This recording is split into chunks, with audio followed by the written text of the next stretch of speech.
إن الحمد لله نحمده ونستعينه ونستغفره ونعوذ بالله من شرور أنفسنا ومن سيئات أعمالنا من يهده الله فلا مضل له ومن يضلل فلا هادي له وأشهد أن لا إله إلا الله وحده لا شريك له وأشهد أن محمدا عبده ورسوله صلى الله عليه وعلى آله وصحبه وسلم تسليما كثيرا إلى يوم الدين أما بعد.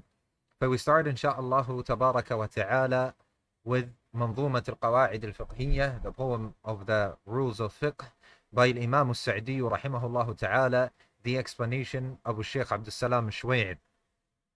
And in the beginning, the Sheikh mentioned that this poem is 49 verses, and they have contained,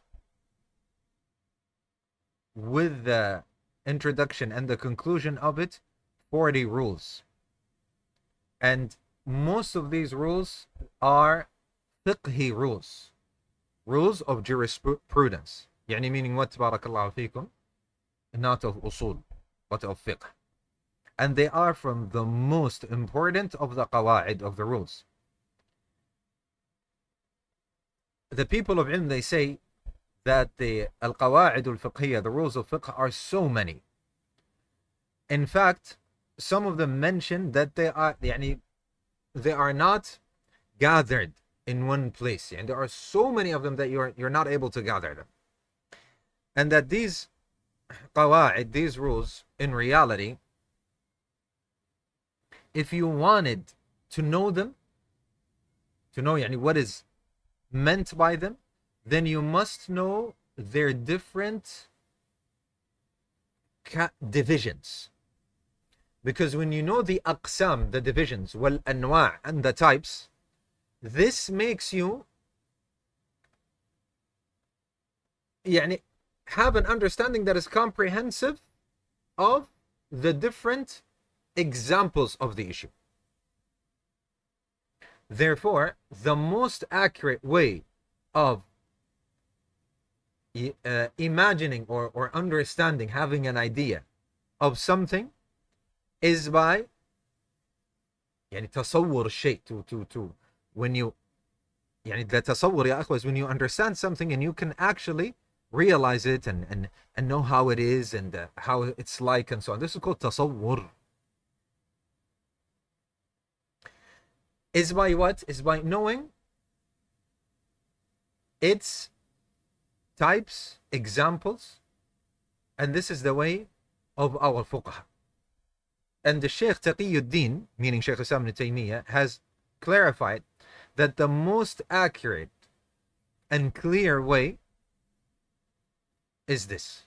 That it is clear, or afwan, Sheikh Islam ibn Taymiyyah rahimahullah ta'ala said that this is clearer and more accurate than the way of the manatiqah, the people of kalam and philosophy and so on, and other than them. Because their way is, they give definitions to something, define it. So they give a definition by its type, they give it a definition by its classification, and the other types of definitions. Therefore, in all of your life, if you wanted to learn something, know something, you must have a good tasawwur of it. So you know its types, its divisions, its examples, multiple examples, or different examples. And then, the more you learn, or you have a kind of a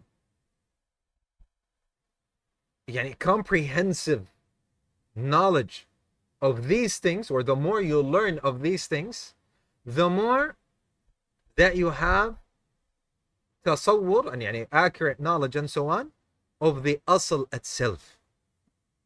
And from it are these divisions. What is the Sheikh trying to say? What the Sheikh is trying to say, it needs clarification, needs, let's say, ordering of the ideas.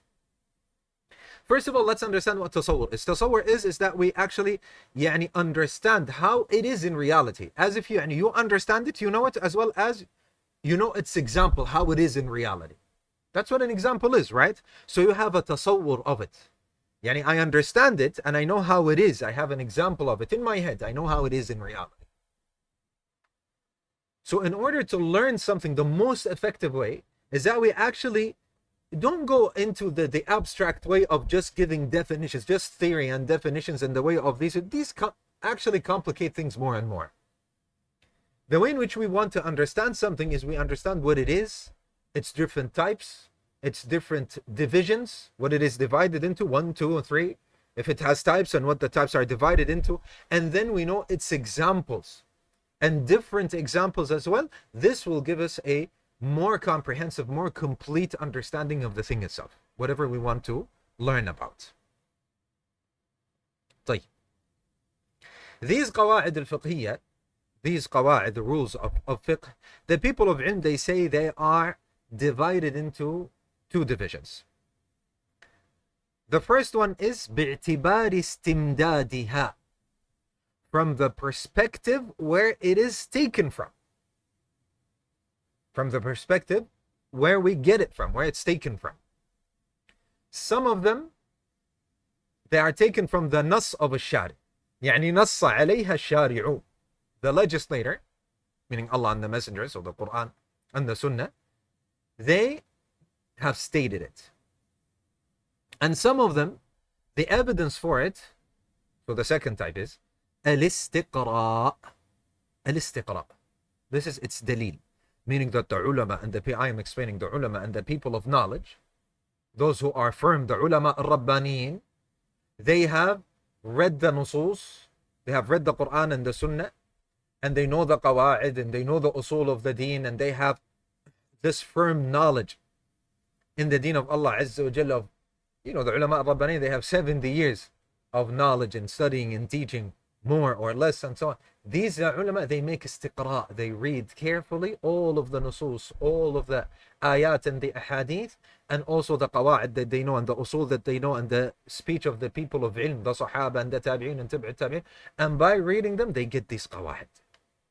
They get these rules from them. Right. And I think the Sheikh is going to explain that even if they were not word for word, but they give you the meaning and they articulate it in their way.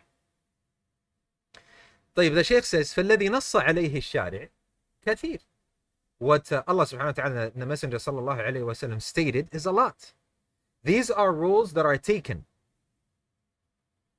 So for example, a hadith from the Prophet sallallahu alayhi wa sallam have been made as rules, or they have been made as kulliyat, يعني overall meanings. Or the meaning has been taken, and they are set as so, yani as rules and so on. An example for this, the saying of the Prophet sallallahu alaihi wasallam, إنما الأعمال بالنيات أو بالنية. The actions are based upon intentions, or in the other narration, intention. Some of the ulama, they make this hadith a qa'idah, they make it a rule. And some, they derive another rule from it, and they say al-umuru bimaqasidiha. Issues are upon what is intended from them. Or as the Hanafiya say, and it is their way, يعني, they say la thawaba illa binniyah. There is no reward except when there is an intention. Another example is the saying of the Prophet sallallahu alaihi wasallam, al-kharaju bid-daman. Al-kharaju bid-daman. First, the hadith is narrated on the authority of Aisha radiyallahu anha ardaha that the Messenger sallallahu alaihi wasallam said so. It is narrated by, يعني, in many of the people, in the books of the people of ilm. Al-Imam al-Bukhari rahimahullah ta'ala said this hadith is da'if. And the same Abu Dawud, and the Tirmidhi, and Ibn Khuzaymah, and Ibn al-Jarud, wa Ibn Hibban, wal Hakim, wa Ibn al-Qattan made tasheeh of the hadith. Made tasheeh, they authenticated the hadith. And the hadith, insha'Allah tabaraka wa ta'ala, is authentic.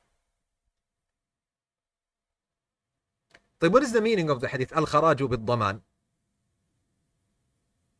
Al-Kharaj, ya ikhwa, what I have benefited from what Al-Juwayni rahimahullah ta'ala said, and Ibn Uthaymin and others from the ulama, that Al-Kharaj is what you get out of something, the benefit that you get out of a certain thing.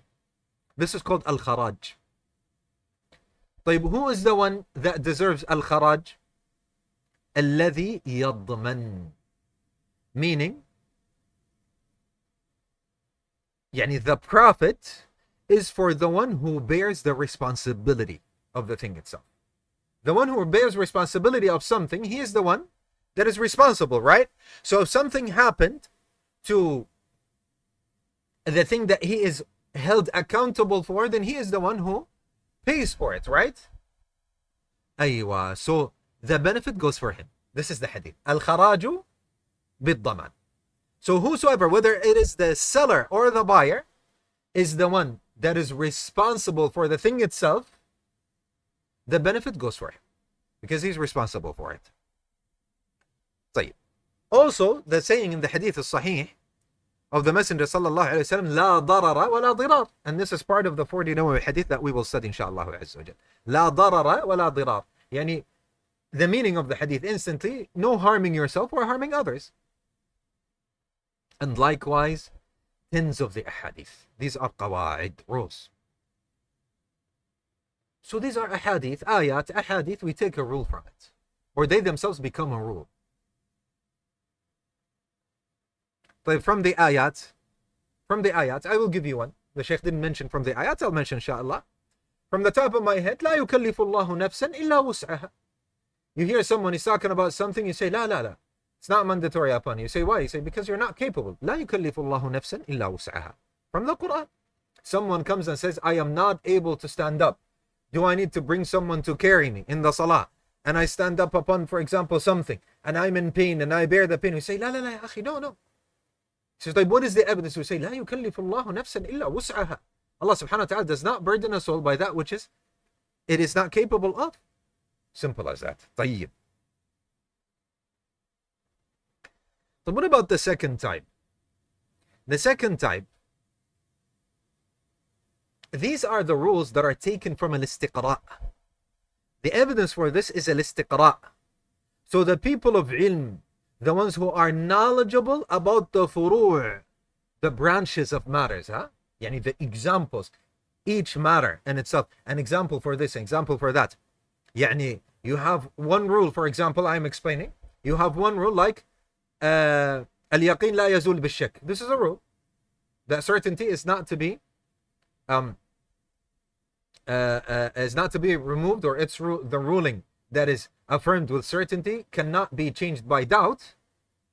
They know even the furu' of it. They know the examples, yani in salah, in wudu, in this, in that. So they know so many examples for the rule, the furu' of it as well, and what branches is off of it, of knowledge itself, and of rules, and of examples that fall under this rule, and so on. Yani by name. طيب. So the people of ilm, the ones who are knowledgeable with furu', and they are competent, yani they have a mastery of the meanings of the sharia, and al-furu' al-kathira al-muta'addida. Look here, he is repeating, and he didn't just say branches, he's saying, and the numerous multiple branches, التي يكون مناطها واحدة, that its manat is one, and I will explain what manat is. Then they build upon this rule, yani build upon this overall or general rulings. What is the meaning of this word al-manat? Al-manat, ya ikhwa, the Sheikh here, Sheikh AbdulSalam Ash-Shuway'ir, uses it a lot. And you'll see it in the books of Usul al-Fiqh as well. And the Qawa'id and so on. And I find the way in which Sheikh AbdulSalam Ash-Shuway'ir use al-manat is a little bit problematic, because it keeps on changing, shifting. It's different. Problematic for me, of course. Let me tell you what al-manat is. Al-manat هو موضع التعليق من الشيء أو موضع التعليق. Al-manat is the place where you tie, where you hang something, linguistically. And in al-istilah, يعني in the language of the ulama Islamically and so on, and when it has to do with fiqh and the qawa'id fiqhiyyah and so on, العلة التي نيط الحكم بها أي علق. العلة meaning the reason that the ruling is tied with. This is what Imam Al-Shanqiti rahimahullah ta'ala said. Muhammad al-Amin Al-Shanqiti. العلة, so المناط العلة التي نيط الحكم بها. We have the reason that this ruling is connected to, hanging upon. This is what al-manat is. I reached out to one of our mashayikh and I said, Sheikh, what is meant by al-manat here? Because I know al-manat is the illah, simple as that, ya akhwa. When you see al-manat, it is the reason. Huh? The reason behind the ruling. The reason that the ruling revolves around. This is manat. You have manat, you have the reason itself, and the ruling, we know that it revolves around the reason. So this is the manat, the connection between the ruling and the reason.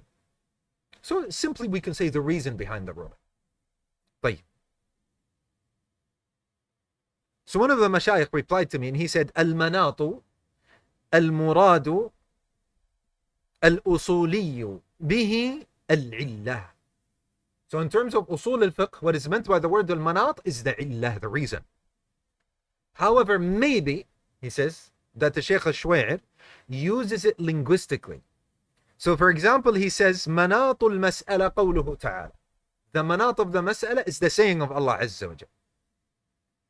He means the evidence. Or he says, al-manatu fi dhalika al-qa'ida kada wa kada. That al-manat, in regards to so and so, is the qa'ida, so and so. So what is meant by al-manat then is the evidence, or what it is related to, what it is connected to. And I say that I believe he uses this word a lot in order to indicate the rule. He means al-qa'ida. And he himself said that, Sheikh AbdulSalam Al-Shuway'ir.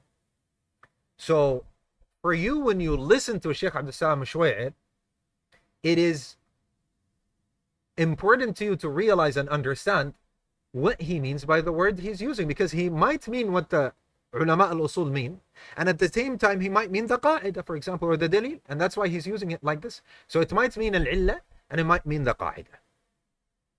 And this is something that I wanted to say specifically in order to tell you this doesn't just go for now and find one alim and he means something by it. No, the same thing with the Salaf al-Salih. We have to understand, what do they mean with the terminology that they use? Because they might mean something and we're understanding it in the opposite direction. Therefore, ya ikhwat, we must study upon the ulama who know what they are teaching. And if we don't have the chance, then the students of knowledge. طيب, let's go back now. So he said what? That these ulama who are knowledgeable with the furu' and have mastery of the meanings of the sharia and the multiple enormous multiple furu', that their manat is one. Yani their illa, here he used it as illa. Their illa is one. You cannot say here he uses it as a qaida, as a rule. Why? Because he says afterwards, yeah, their reason are one, and based upon that they build a general rule. Yani you have so many furu', you have so many examples and so on, and each of these, they have the same reason, thus they have taken the same rule. So now we make an overall, they say they take the same Islamic ruling, therefore we make an overall ruling that indicates this instantly. Like what? Like al-yaqinu la yazulu bil-shak.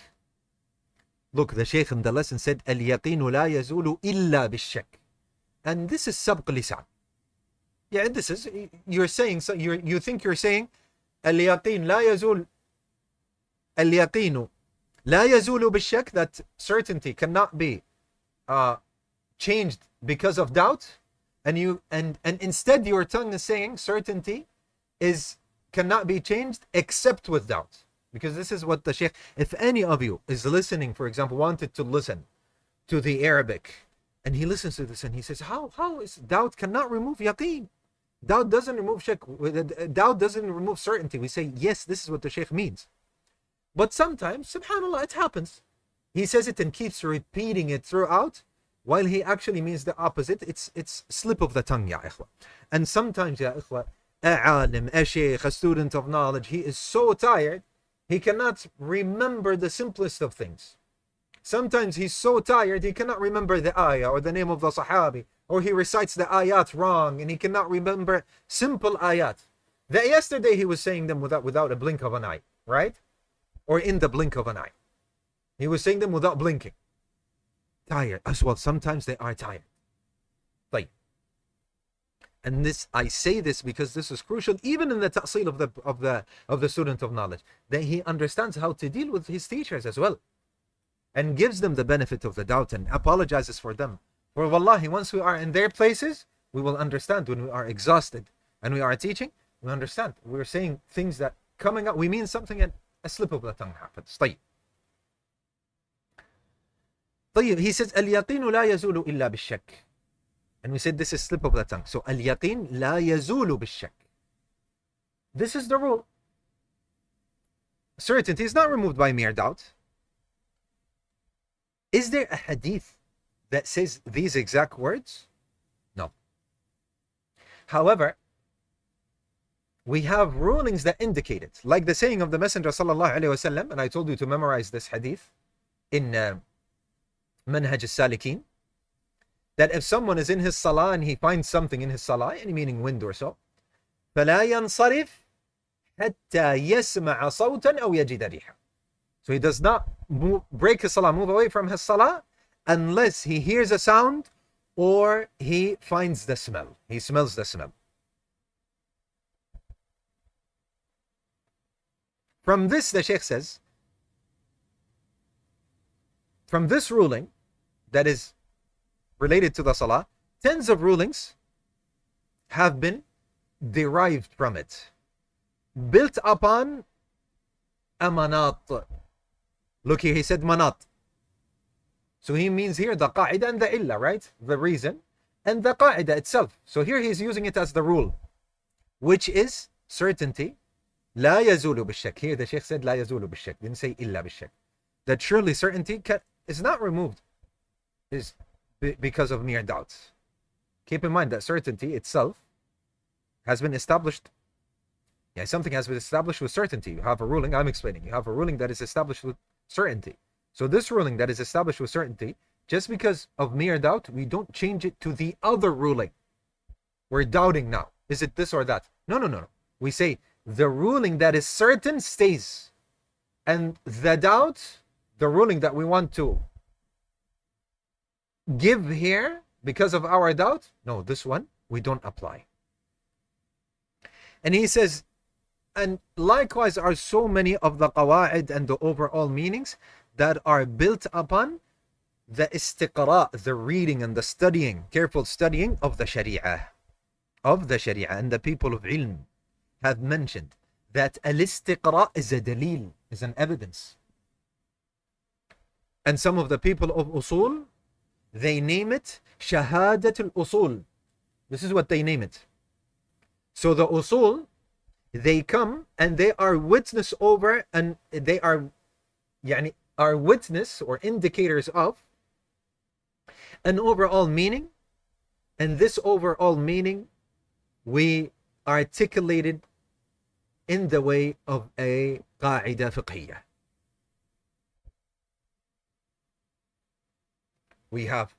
We have meanings in Islam. I am explaining now. We have meanings in Islam. We have a lot of examples for them. A lot of rulings are derived from the Quran and the Sunnah, and we see them being applied in multiple cases. So we know that this meaning is meant in the deen of Allah Azza wa Jal, as is what is understood from all of these ayat and these ahadith. We have 10 examples for it. We have 100, 200 examples for it. They all take the same ruling because of this meaning, because of this cause. So the ulama, who are proper mountains of ilm, like Imam Ahmad and the Shafi'i and so on, even at the time of the Sahaba, Huh? These meanings are there. So what they do, these ulama al-Rabba, these mountains of ilm, they articulate it in a way that is a rule. Like al-yaqeen la yazul bil-shak. Certainty is not removed by mere doubt. Aywa. And you see it in the salah, you see it in talaq, you see it in so many things, in wudu, in the purity, in so many things, aspects of the religion. So they articulate it in a certain way, and this is a qa'idah. What is the evidence for it? Is it in the Quran and the Sunnah like this, articulated like that? No. By al-istiqra', by the careful studying and reading of the Quran and the Sunnah. I am summarizing. I like this explanation because it doesn't give us things that are just simple and straightforward and all of us know as students of knowledge. La. It builds upon the knowledge that we have and also reminds us of what we know. Therefore, I have chosen this and I'm trying to simplify it for you. طيب. The Qawa'id al-Fiqhiyyah, some of them are شاملة لأحكام الشريعة كلها. يعني they are comprehensive. From At-Tahara all the way to the last chapter, Al-Iqrar, in the books of fiqh. So يعني some of the Qawa'id al-Fiqhiyyah are related to one chapter and some of them are related to many chapters. طيب. Some Qawa'id, they're only in one chapter, two chapters. يعني some Qawa'id are only in the Salah and don't go beyond that. And some Qawa'id are some rules for fasting and they don't go beyond that. And some that are just for acts of worship. And so on. What is the difference between the two? And look at this benefit that's coming our way. We have general rules that can be from in all the chapters of the fiqh. You have general, overall rules. And you have specific rules for a specific case or chapter or an act of worship or just acts of worship. What's the difference between the two? Write this benefit down.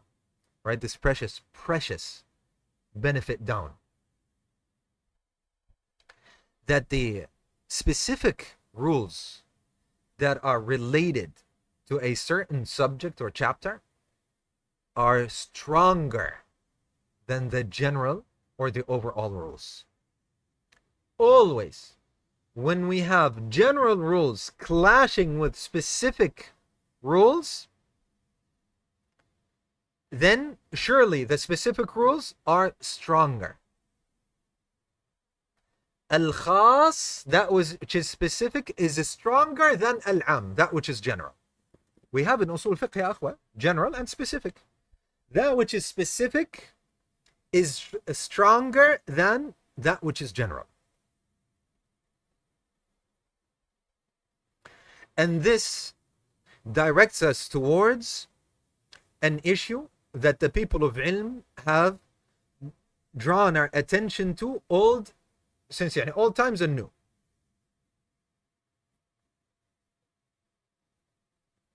And the Sheikh says, many of the طلاب العلم, students of knowledge, from كلية الشريعة, in University of Islamic Studies, when they read or they study Al-Qawa'id al-Fiqhiyyah, and somebody who has authored some books in this branch of knowledge, he says that the Sharia, all of it returns back to 5 rules. So you can make fatwa and clarify the ruling of Allah Azza wa Jal by just knowing these 5 rules. And the Sheikh says this is incorrect. In matter of fact, the Sheikh says this is ghayatul jahl, the epitome of ignorance. If the people of ilm said that the one who knows the usul, بنوعيها, with their 2 types, the qawa'id, who knows the qawa'id, the usuliyah and the qawa'id al-fiqhiyyah, is not permissible to him to make fatwa until he knows the furu', the specific cases and examples, wal adillah, and evidences. So how, if a person knows 5 rules, only knows 5 rules? The Sheikh says, why do I say something like this?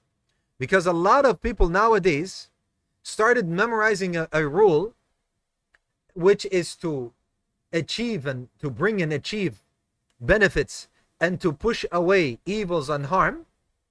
And for them, all of the deen of Allah Azza wa Jal has become this rule. Revolves around this matter.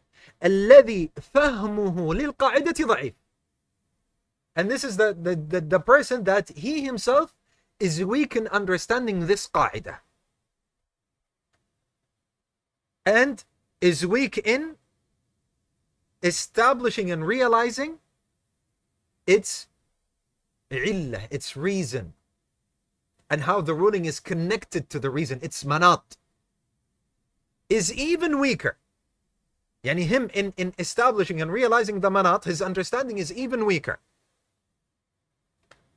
Because knowing the benefits and the evils is not built upon the intelligence or the imagination, the understanding of one person. However, it is built upon usul and qawa'id that many people are not good at. In matter of fact, most people are not good at. And yani these qawa'id. Not to mention that these qawa'id are not mutlaqa, unconditional in all of their rulings. However, there are certain rulings and other rulings. Yani certain rulings here and other rulings not.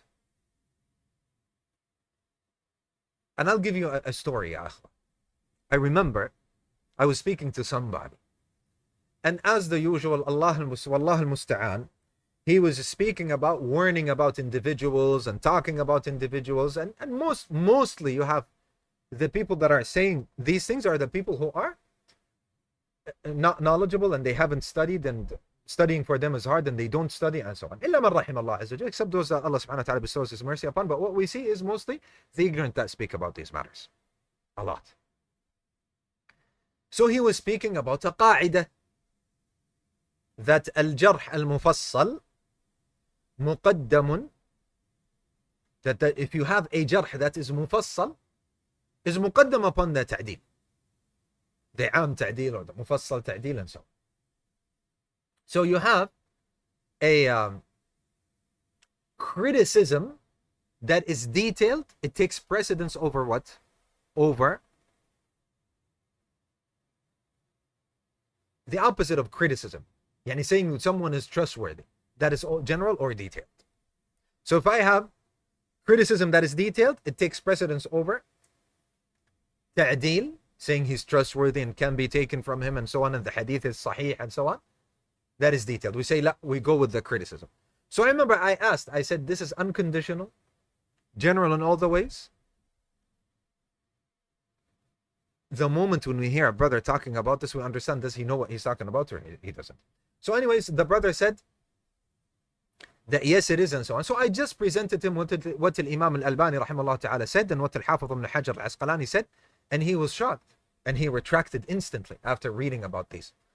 Because when the knowledge is not firm, ya ikhwa, also, you get swayed easily. One word takes you here, one word. La. So the Sheikh is saying what? This is the very last thing that the Sheikh mentioned. He said there are rules, ليست مطلقة في جميع أحكامها. It's not upon itlaq like this. And Sheikh Sulaiman Rahili as well mentioned this. Even in the same thing, that al-jarh al-mufassal and so on, he mentioned. It is not unconditional like that. That's not the case. There are conditions and the people of ilm know them. So the Sheikh is talking about al-maslaha and al-mafsada. Another example. That some people just maslaha, mafsada, that's it. This is, and they're not good at understanding it. They are weak themselves. And they are giving fatwa just by knowing one rule. Wal-iyadhu billah, we seek refuge by Allah. Ilm ya ikhwa, ilm. Ilm ya ikhwa. Years down the line, thousands of hours have to be spent. Babun al-ilmu qabla al-qawli wal-amal. Chapter, Al-Bukhari said, rahimahullah ta'ala, knowledge before speaking or acting, not just talk. Salaf al-Salih, la, we follow Salaf al-Salih, like Al-Imam Al-Bukhari, rahimahullah ta'ala. Don't open your mouth before learning and being certain and having years down the line in knowledge. Don't start talking saying this is halal, this is haram, this is that, this person is this, that person is that. La! Putting rulings on individuals and rulings in the deen of Allah Azza wa Jal. No. Learn first. طيب. And from the Qawa'id, the Sheikh says, are those that are agreed upon by the people of ilm, and amongst them are the five. And from them are those that are, there's disagreement in regards to them. And this is most of the Qawa'id al-Fiqhiyyah. There's ikhtilaf in them. Whether in the wording or in tahqiq al-manat. And tahqiq al-manat is what is more. Yani tahqiq al-manat, we look at the cause,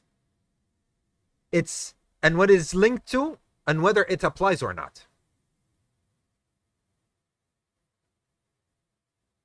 Is it the right cause? And if so, is it correctly applied or not?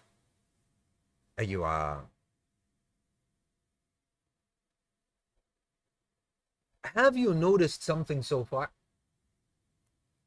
The Sheikh is giving us what? Types, divisions, and many examples. Have you seen the divisions that we're going through? Huh? The divisions that we have gone through so far. Yani some of the Qawa'id, he said what? Some of them are general, some of them are specific. Now he's giving us the divisions and the types, right? Some of them are taken from the Quran and the Sunnah, by word, and some of them through istiqra'. Some of them are in one general, and some of them are specific. Some of them are in one chapter, two chapters, some of them all of the chapters, and which one is stronger, and so on. Some of them are agreed upon, and look now how we are understanding Al-Qawa'id from different aspects and different angles. We understand the subject that's being given to us. This is how we understand it. If I were to give you, like what the philosopher said, give you a definition, and then give you a definition of its classification, and then give you what is this? And by the end of the day, it's gonna go on it will reach on the burden of nonsense, the way of the philosopher, really. And then another philosopher comes and he finds loopholes and mistakes in this definition, so he changes the wordings. And then the third philosopher comes and in the end, what did you gather?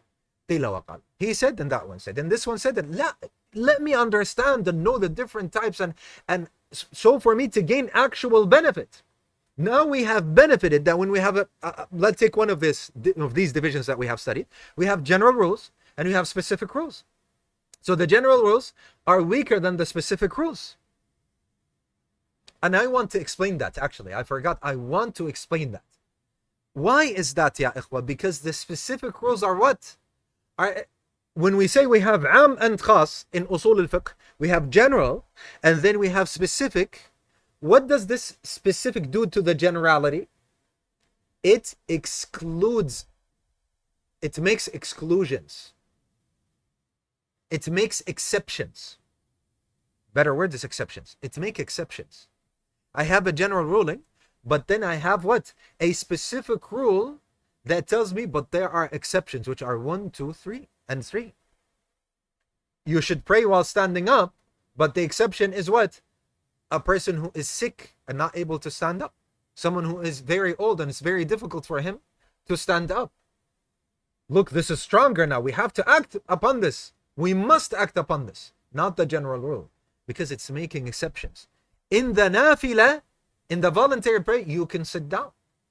Look, it's specific. When it gives us exceptions of the general rule, it is stronger and we act upon it. So we take the general, the am, in light of that which is specific. We have to make the exceptions. We cannot apply it without the exceptions. Therefore it is stronger. Allahu Akbar. An introduction, not just strong.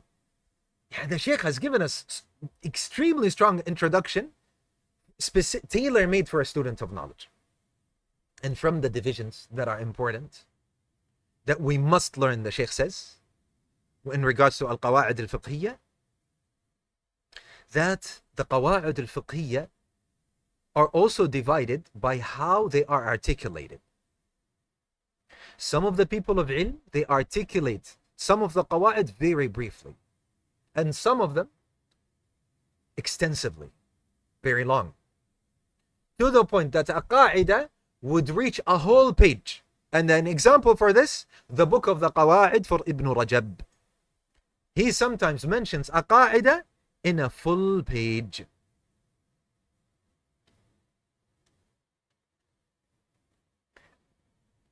And the Sheikh keeps emphasizing and hammering a point in our minds that I think it is so important that we actually really need this emphasis on it, which is what the furu' al-fiqhiyyah, the branches of fiqh, the examples, the specific cases. The Sheikh says, knowing al-furu' al-fiqhiyyah, if it is not more important than al-qawa'id al-fiqhiyyah, then it is of the same level. And I couldn't agree more. Wallahi, akhwan. He says, therefore, the ulama are in agreement that if a person is ignorant about the furu', he's ignorant about the evidences, but he knows the qawa'id, it is not permissible for him to do fatwa.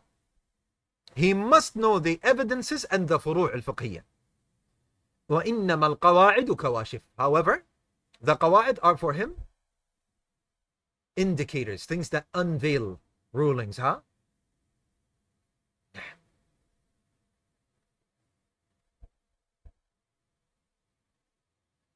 Yani, what is the Sheikh is trying to say? And I told you I couldn't agree more. There's a discussion between the people of ilm. Do you study usul al-fiqh first, or the qawa'id al-fiqhiyyah first, or fiqh itself? Or fiqh without the evidence and then with the evidence? What is it? Start with fiqh, always. Start with fiqh. And if you see in our academy, what did I do? I started with fiqh. And alongside the qawa'id al-fiqhiyyah and the usul, we actually give examples of fiqh. Start with fiqh. And I have chosen manhaj al-salikin. Why? Because it has evidence alongside the fiqh itself. So you have the far', you have the example, the case itself, the situation, the ruling, as well as the evidence from the Quran or the Sunnah. And Imam al-Albani rahimahullah ta'ala has insinuated and emphasized this so much. Therefore, we need knowledge of this. We have to start this. And we have to focus on this so much. Fiqh itself, the ruling itself, the mas'ala, the issue itself, and what its evidence is. And in it, there will be qawa'id fiqhiyyah that we will learn. In them, there will be usul fiqh that we will learn. And that does not mean that we don't study them on their own as well. We do. Just like we're doing right now with the qawa'id al-fiqhiyyah, and we will do with al-waraqat in usul al-fiqh. And the one, the Sheikh says, who is deprived from knowledge of the qawa'id al-fiqhiyyah can never be a faqih.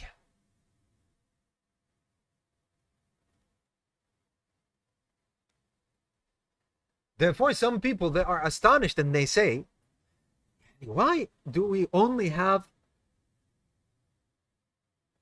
books and that which is authored, except later on, it came later on. The Sheikh says this is not correct. The qawa'id are there even at the time of al-Sahaba. And the Sheikh says the qawa'id, I mean al-istiqra'iyyah, that we study and derive from. How do you discover them? From the books of the fuqaha. For the fuqaha, when they mention the ruling of a mas'ala, they mention the dalil afterwards. And they mention the qawa'id. They mention the rulings, and sometimes the rulings are the qawa'id themselves.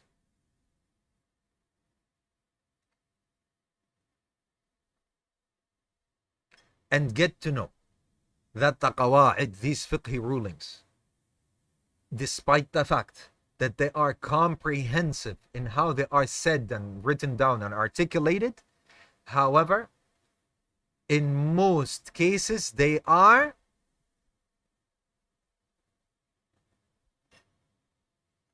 they themselves, the qawa'id, are in most cases rather than in all cases when they are applied. Do you understand? Do you follow what I'm saying?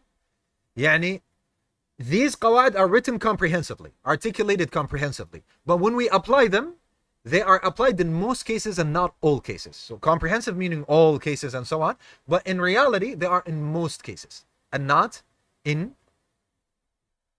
all cases, and this is mostly, they are mostly so, the qawa'id. And this is important, and As-Subki rahimahullah ta'ala in the introduction of Al-Ashbah and Al-Nadha'ir has mentioned this, ya ikhwah, has drew our attention to this, therefore we should pay attention to it. This poem that we have here, barakallahu feekum, is written by Al-Allama Abdurrahman ibn Nasir al-Sa'di, the year 1331 of the Hijrah of the Mustafa sallallahu alayhi wa sallam, meaning Sheikh Al-Allama Abdurrahman ibn Nasir al-Sa'di was 24 years of age. Allahumma barik. And then later on, the Sheikh has explained this poem, and he clarified that, and he explained it, by the way. He has a full explanation on it, Sharh. And in the beginning he said that he has made it in the beginning of his life. And he has mentioned that there are errors in them. He himself has mentioned that there are errors in the poem. And as the ulama said, ya ikhwa, كل يقبل منه ويرد إلا صاحب هذا القبر. We accept and reject from everyone except the one who is in this grave, pointing at the grave of the Messenger sallallahu alayhi wa sallam. كل يؤخذ منه ويرد إلا محمد صلى الله عليه وسلم. Everyone you accept from him and you reject from what he says, except Muhammad sallallahu alayhi wa sallam. As Al-Imam Malik rahimahullah ta'ala said, and also Al-Imam Ahmad rahimallahu al-jami'. And we will insha'Allah azza wa jalla in the next lesson start with our manzuma. We will start with the poem itself. This is the introduction, and what a powerful and beneficial introduction. May Allah subhanahu wa ta'ala preserve Sheikh AbdulSalam Shuway'ir. As you know, most of what I said is from Sheikh AbdulSalam Shuway'ir. I only have added things here and there. May Allah, and ask Allah subhanahu wa ta'ala to make it beneficial and to give us barakah in this academy and in these lessons and in our waqt, in our time. Subhanak Allahumma wa bihamdik, ashhadu an la ilaha illa ant, astaghfiruka wa atubu ilayk.